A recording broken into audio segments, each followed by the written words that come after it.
اگه با یه دونه کش مو یه قسمت از بالای موهاتو ببندی، بعد بازش کنی و به سمت بیرون بپیچونیش، حالا این مویی که پایین مونده رو از توی این رد کنی، بعدم این کشه رو سفتش کنی، واسه این ور موهاتم دقیقاً همون کارا رو انجام بدی.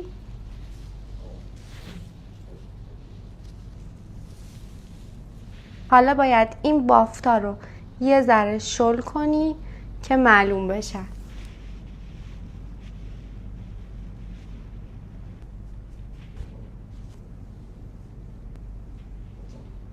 به همین راحتی اگه بافتم بلد نباشی میتونی این استایل خوشگل رو واسه خودت انجام بدی.